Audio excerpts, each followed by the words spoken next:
Selamat malam Bu, perkenalkan nama saya Roli Claudia Panggabean dengan NIM 11S24002024. Pada kesempatan ini saya akan mempresentasikan tugas praktikum pada minggu yang ke-14 mengenai hash table khususnya untuk exercise.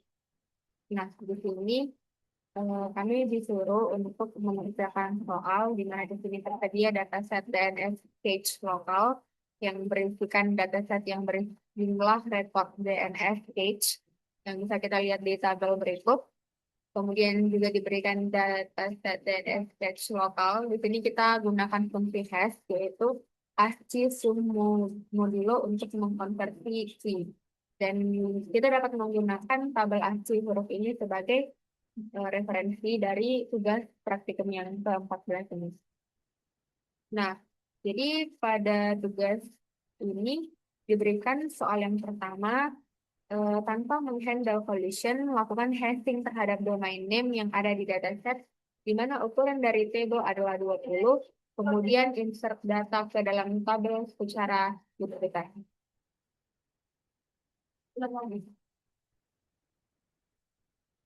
Nah, jadi di sini sebelum kita masuk pada soal nomor 1, saya sudah melakukan perhitungan nilai hash awal atau dataset dasar yang telah diberikan pada awal tadi. Nah, di sini berdasarkan instruksi digunakan fungsi hash berupa penjumlahan nilai ASCII dari domain name yang kemudian dimodulo dengan ukuran tabel yaitu 20. Nah, nilai ASCII untuk setiap huruf mengacu pada tabel yang diberikan dan untuk karakter dot, nilai standarnya adalah 40. Jadi di sini terdapat rumus fungsi hash di mana HK sama dengan ASCII modulo 20. Nah, jadi di sini adalah perhitungan hash untuk seluruh DNS cache lokal pada dataset yang diberikan, di mana yang pertama di sini terdapat google.com, 103 ditambah 111, tambah 111, tambah 103, 108, tambah 101, 46, 99, 111, dan tambah 109 pada endingnya. Di sini sama dengan 1002. Nah, kita masukkan pada rumus tadi, yaitu HK eh, jumlah ASCII dikalikan dengan modulo 20.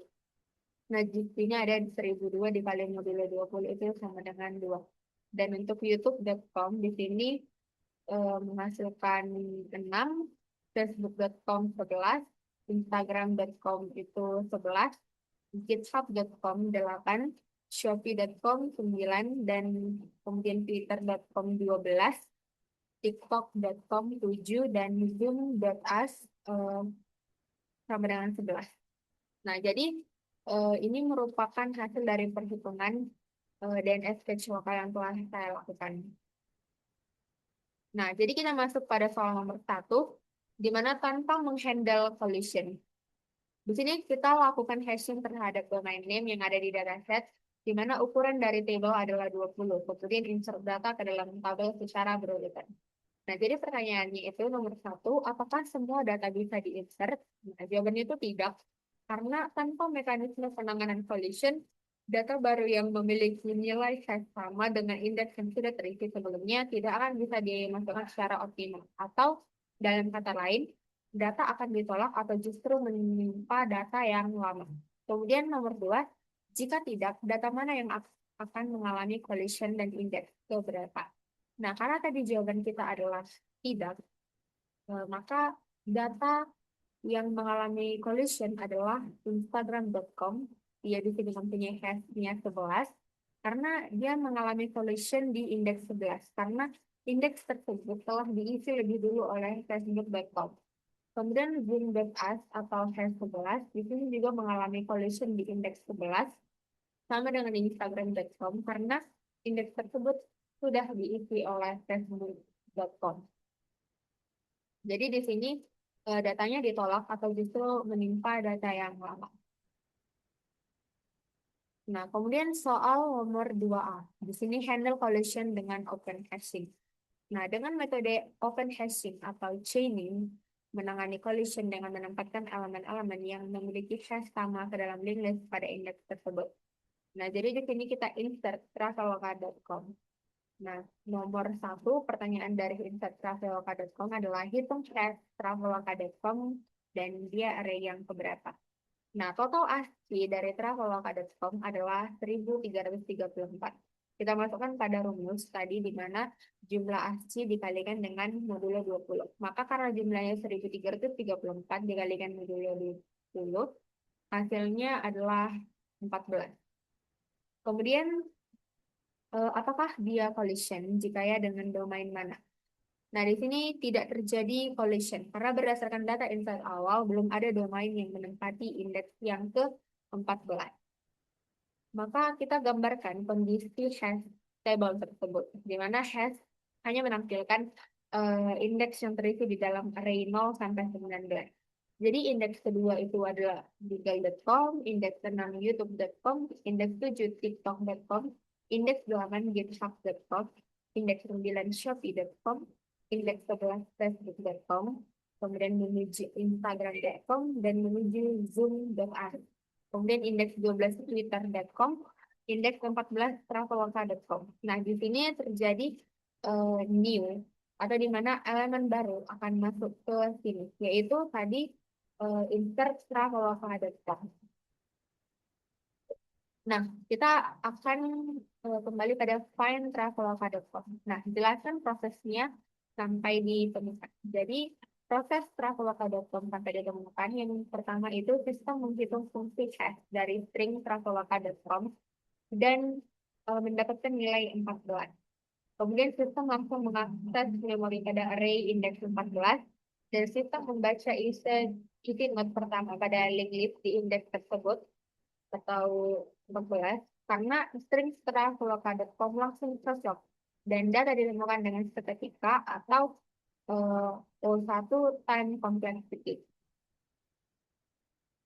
Kemudian untuk delete github.com, kita menggambarkan kondisi hash table sebelum delete.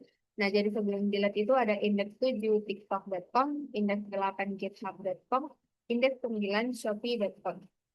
Nah, gambar kondisi hash table setelah delete. Tadi itu sebelum delete. Sekarang setelah delete itu indeks 7 tiktok.com, indeks 8 itu 0.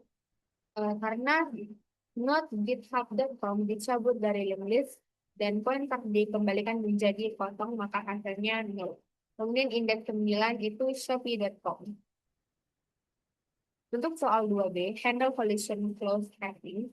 Nah, jadi pada close hashing, semua data disimpan dalam array yang sama. Di sini kita menentukan fungsi collision linear probing, di mana H dalam kurung H, I sama dengan AK tambah I mod 20. Nah, pemetaan awal dataset dengan linear probing ini, karena ada bentrokan, data sebelumnya akan bergeser, di mana facebook.com itu pada indeks 11, instagram.com itu hash 11, maka probe ke indeks 12, kemudian twitter.com itu hash 12, maka bentrok dengan Instagram di indeks yang ke-12, maka probe ke indeks 13.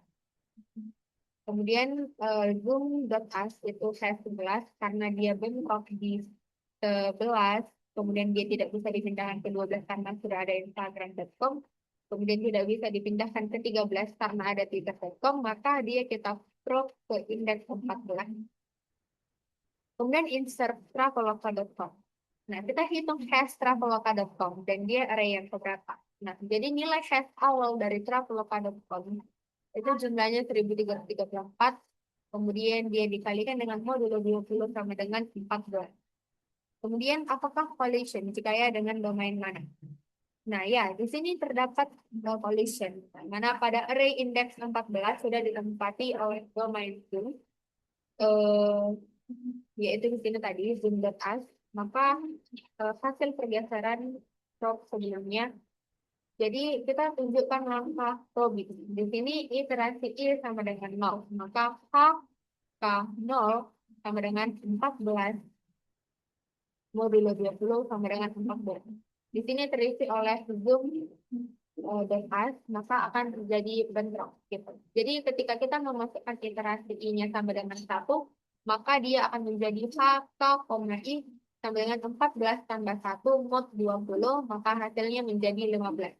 Karena pada indeks 15 itu kosong, maka data dimasukkan ke indeks 15 untuk traveloka.com. Kemudian find traveloka.com. Nah, itu jelas prosesnya sampai ditemukan. Di mana yang pertama, sistem menghitung hash awal traveloka.com dan mendapat nilai 14. Kemudian yang kedua, sistem mengecek indeks 14, di mana nilai di dalamnya adalah zoom.us. Di sini itu tidak cocok. Kemudian sistem melakukan probing linear iterasi pertama I sama dengan 1 dengan mengecek indeks 15. Nah, nilai di indeks 15 adalah traveloka.com. Jadi, karena tadi pada indeks 11 itu datanya kosong, kemudian kita masukkan traveloka.com, maka datanya cocok sehingga pencariannya itu kita hentikan. Kemudian untuk delete github.com. Kita gambarkan kondisi hash table github.com sebelum delete. Nah, jadi indeks 7 tiktok.com, indeks 8 github.com, indeks 9 shopee.com. Nah, gambar kondisi hash table setelah delete itu indeks 7 tiktok.com, indeks 8 deleted atau ditandai dengan flag tombstone. Kemudian indeks 9 itu shopee.com. Soal nomor 3 itu kita bandingkan hasil 2A dan 2B, yaitu 2 tadi adalah open hashing dan 2B itu adalah closed hashing. Nah, jadi pertanyaan pertama, mana yang lebih efisien untuk kasus ini? Jadi untuk kasus ini metode 2A atau open hashing jauh lebih efisien. Di mana pada dataset ini terdapat nilai hash yang identik di angka 11. Jika menggunakan closed hashing atau 2B, hal ini menciptakan primary clustering, yaitu penumpukan berderet di indeks 11, 12, 13, 14 yang memaksa elemen baru seperti traveloka.com menanggung biaya iterasi. Maka metode chaining atau 2A melokalisasi bentrokan dalam satu indeks tanpa mengganggu ruang array lain. Maka metode 2A atau open hashing ini lebih efisien. Kemudian soal nomor 2, mana yang lebih mudah di-delete? Maka jawabannya adalah metode 2A atau open hashing lebih mudah dalam proses penghapusan. Karena menghapus sebuah nilai pada chaining murni hanya menjalankan operasi deletion standar pada list, di mana artinya kita mencabut node. Nah, pada closed hashing atau 2B, penghapusan sel tidak boleh dikosongkan begitu saja karena dapat merusak algoritma find elemen lain. Oleh karena itu, 2B mengharuskan pengembang menerapkan logika Thorndike atau penanda deleted yang mana membutuhkan maintenance memori tambahan secara berkala. Sehingga untuk closed hashing itu kurang efisien dalam delete. Sehingga jawabannya yang paling efisien adalah metode 2A atau open hashing. Baik, cukup sekian presentasi yang bisa saya lakukan pada malam hari ini. Apabila ada tutur kata dan jawaban saya yang kurang menyenangkan, saya mohon maaf. Sekian dari saya, terima kasih dan shalom.